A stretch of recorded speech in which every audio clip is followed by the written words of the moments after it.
You're going to get my 3 bets of the day. Obviously, today kicks off the first official day of the tournament, in my opinion, Thursday game. So first up, we got Georgia State against Gonzaga. Now, you're probably saying— Number 3. Yeah, number 3. Whatever. They're just 3 bets, no particular order. But so the Zags, 24 points. Minus 24 for the Zags. Now, I think the Zags are a really good basketball team. But, look, Georgia State got off to a rough start this season. Injuries, COVID. They won their last 12 of 13 games, including the Sun Belt Championship.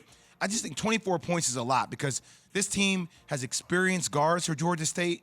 They can control the pace of the game. They have size at the rim. I'm not saying to beat Gonzaga, but to combat their size. 24 points is a lot of points. I'm going to take Georgia State as the dogs in this one. I'm going to take them. Gives you 24 points. There's a reason. On the other hand, take it. 24 points. I'm going to take that for Georgia Number State. 2. I got Marquette versus UNC. So UNC minus 3.5 in this game. But it's interesting. Marquette has gone through some struggles. They're not coming into the tournament as well. But, man, when they start making shots from the outside and when they start knocking down threes, they are lethal. This team is coached by Shaka Smart. He used to be the head coach over at Texas, so it gives you insight into the relentless style of basketball they play, how they pressure the ball. Now, they've also had some big wins. They beat Illinois. They beat Providence. They swept Villanova. They beat Seton Hall, and they ranked 55th nationally in steals per game. If there's one thing you've seen against North Carolina to combat their sides, it's teams that have knocked down 3-point shots, okay? Like Pitt beat them because they scored 10 threes, and that's what they have to do, right? You've seen Virginia Tech knock down threes against North Carolina. That seems to be their Achilles heel. See what I did there? Yes. So that is another bet. I'll take Marquette to win this game on the money line. Number 1. And number 1, I'm going to go Vermont against Arkansas. Vermont +5. That's my pick on this one. Arkansas is a team, listen to me, they can make a deep run. They have the size, they have the frame, they play fast. I get it. But they're just so erratic when it comes to scoring the rock, right? It feels like they can beat you by 20 or they can lose by 10. And Vermont is a team that knows how to play. They are extremely well coached. They don't turn the ball over. They are the real deal offensively, and they rank number 1 nationally in defensive rebounding rate. I'm telling you, the Catamounts are the real deal. I'm taking Vermont +5. Yes, y'all, that's great. And you did a terrific job in naming Marquettes and the Vermonts and the Arkansas and the UNCs, the Gonzagas and the Georgia State. But what I really want to know is how much money are you betting on this?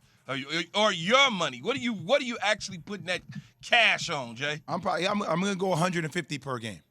I'll probably go 150 per game, and I'm gonna openly bet with you guys. So I'm gonna mark it down 150 per game or what my bets are. You guys have my bets, and we'll keep tabs of it. And then tomorrow I'll give you my Friday bets, depending upon how much. But I have $1,000 I'm betting with for this tournament. Can you parlay these 3? I don't know much about the betting game, but can you parlay the 3? Speaking of the parlay guy, let's bring in the parlay expert, Alan Yates.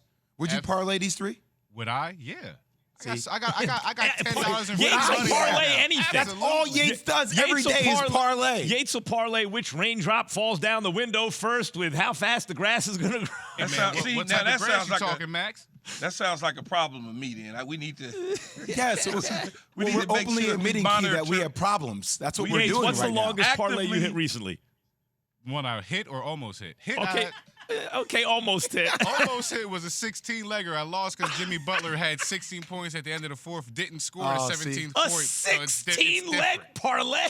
Yates, What the hell is a 16-leg parlay? Yates, when we openly admit that we have problems, then you have to play the disclaimer after the FanDuel. So, Key, okay? he's betting that 16 different things will happen. That's a bad bet.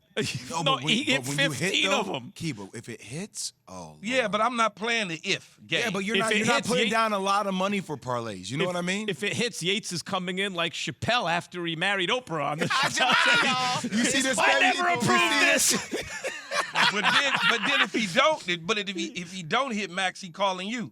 He doesn't every day. That's all we talk about in the morning. Yates, you may have a problem. They might be right. Hey, Jay, before we get out of here on this segment, I need to ask about Coach K. Because you have been I can't tell if it's because you're guarding yourself emotionally. No, I'm being real about or it. you're just doing sober analysis.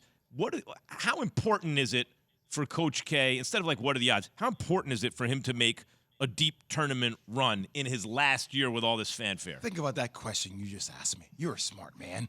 Well, I have to ask it. I mean, it obviously, so you want to see him go out on top. I would love to see him get a 6th national championship. I got to tell you, I'm concerned. I don't know if they're going to come out the first weekend. Listen, I don't know. I'm telling you, Michigan State, if they're able to get by both their first-round games, which I predict them to, Michigan State's going to be a really tough matchup for them. Now, Michigan State can't score like them, but Michigan State is a better defensive team, and Michigan State has beaten teams in the gauntlet of the Big Ten. And I don't know how Duke, a young basketball team, could handle maybe getting punched in the mouth from a Michigan State team that feels like they know who they are. Now, they have issues scoring the rock too, but defensively, that's going to be a big-time challenge. And Tom Izzo is one hell of a tournament coach. So is Coach K, but that would be the matchup I would be worried about. Yeah, Key, I obviously Coach K's legacy is going to be just fine no matter what happens. So, but you are like when you ask that question, what you're really comparing is what the legacy will be versus what it could potentially be. Like if he were to make even a deep run, if you get to the Elite 8 this year in your last year, that's a big thing. I think people will remember that, and it just enhances the legacy. Obviously, well, yeah, if he can make a push and make it exciting, of course, it'd just be like, oh man, if he just had one more year, he might be able to do it. I think, but in terms of his legacy, we all know that that's already cemented. He's straight. We don't even have to worry about that. Yeah, and Max, I'll be real with you. Like other people, like I'm a little crazy, but I come from that style of crazy, right? Sure. That's why you've been able to achieve at that level of success. So other people will most definitely put it into perspective, right? About, oh, if he gets to Elite 8, what does this mean? Where I come from, either you win it or you lose it. Yeah. Right? Like, listen to the way I frame my 3 years. I'm like, oh, man, we lost to Florida my first year. They lost to Michigan State in the championship game. Thanks for watching ESPN on YouTube. For live streaming sports and premium content, subscribe to ESPN Plus right now.